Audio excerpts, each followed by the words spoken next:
कल्कि को भगवान विष्णु का अंतिम अवतार माना गया है। मान्यताओं के अनुसार भगवान कल्कि का जन्म श्रावण मास के शुक्ल पक्ष की छठी तिथि को होगा। इसीलिए इस दिन को कल्कि जयंती के रूप में मनाया जाता है। इस वर्ष ये दिन बुधवार 30 जुलाई 2025 को है।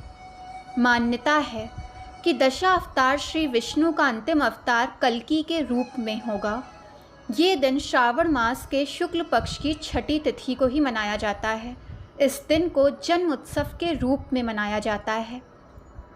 भगवान कल्कि का जन्म कलयुग के अंत में बुराइयों को मिटाने, असुरों का वध करने और धर्म की पुनर्स्थापना करने के लिए होगा। इससे समय का पहिया सतयुग की ओर मुड़ जाएगा। कल्कि का जन्म समारोह पारंपरिक हिंदू कैलेंडर के अनुसार भाद्रपद माह के शुक्ल पक्ष की द्वादशी को मनाया जाता है, जबकि ग्रेगोरियन कैलेंडर में ये चंद्रमा के बढ़ते चरण का 12वां दिन है। कल्कि पुराण में कहा गया है कि भगवान कल्कि का जन्म संभल गांव में एक ब्राह्मण परिवार में होगा। उनके माता पिता का नाम विष्णुयश और सुमति होगा। ये घटना कलयुग के अंत के निकट शुरू होगी। वर्णन मिलता है कि जब कल्कि बड़े होकर एक प्रशिक्षित योद्धा बनेंगे तो वे एक धधकती तलवार लिए देवदत्त नामक दिव्य श्वेत घोड़े पर सवार होंगे।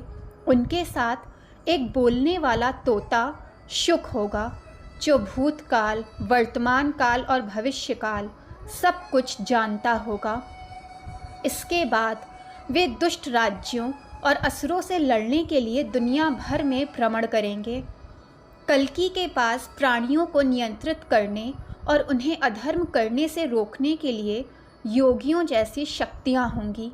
इसके बाद वे धर्म की पुनर्स्थापना करेंगे और अंत में वैकुंठ धाम लौट जाएंगे।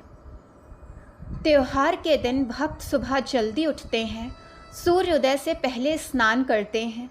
पूजा उपासना बीज मंत्र के साथ शुरू होती है। मंत्रोच्चार के बाद कल्कि को आसन अर्पित किया जाता है। इसके बाद मूर्ति का पंचामृत से अभिषेक किया जाता है। पुष्प, दीप और धूप अर्पित की जाती है। भगवान कल्कि की मूर्ति की पूजा 2 रूपों में होती है।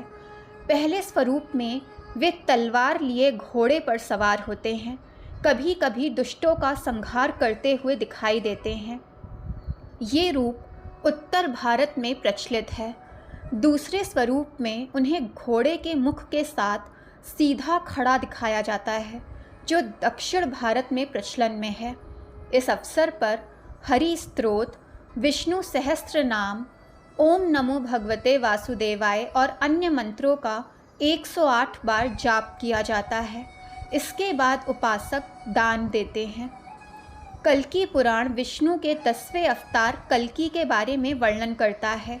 ये 18 महापुराणों में से एक नहीं है, बल्कि इसे उप पुराण की पदवी दी गई है।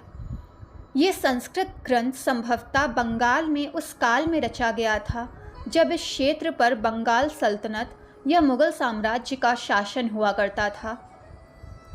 दशावतार विष्णु के 10 प्राथमिक अवतार हैं। माना जाता है कि भगवान विष्णु ब्रह्मांडीय व्यवस्था को पुनर्स्थापित करने के लिए हर युग में अवतरित होते हैं। दशावतार शब्द 10 और अवतार से बना है। शामिल अवतारों की सूची विभिन्न संप्रदायों और क्षेत्रों में भिन्न भिन्न है, विशेष रूप से बलराम या बुद्ध को शामिल करने के संबंध में। जिन परंपराओं में कृष्ण को छोड़ दिया जाता है, उनमें वे अक्सर सभी अवतारों के स्रोत के रूप में भगवान विष्णु का स्थान लेते हैं। कुछ परंपराओं में विट्ठो बाबा जगन्नाथ देव को भगवान कृष्ण या भगवान बुद्ध के स्थान पर अंतिम से पहले स्थान पर रखा गया है।